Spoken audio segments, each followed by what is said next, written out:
স্বামী আর স্ত্রীর মধ্যে যদি ঝগড়া লেগে যায়, তাহলে আপনি স্বামী হয়ে যদি আপনার স্ত্রীকে একটু জিতিয়ে দিতে পারেন, তাহলে দেখবেন আপনার সংসারে শান্তির বন্যা বয়ে যাবে ইনশাআল্লাহ।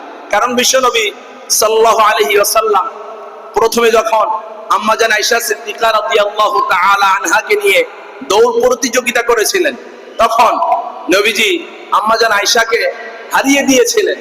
তো আম্মাজান আয়েশা সিদ্দিকা রাদিয়াল্লাহু তাআলা আনহার মনটা একটু খারাপ হয়ে গেল।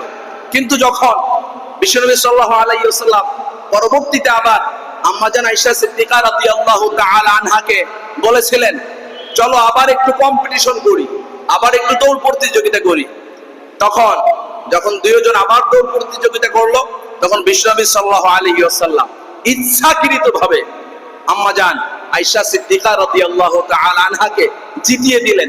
তখন আম্মাজান আয়েশা সিদ্দিকা রাদিয়াল্লাহু তাআলা আনহা অনেক বেশি খুশি হয়ে গেলেন।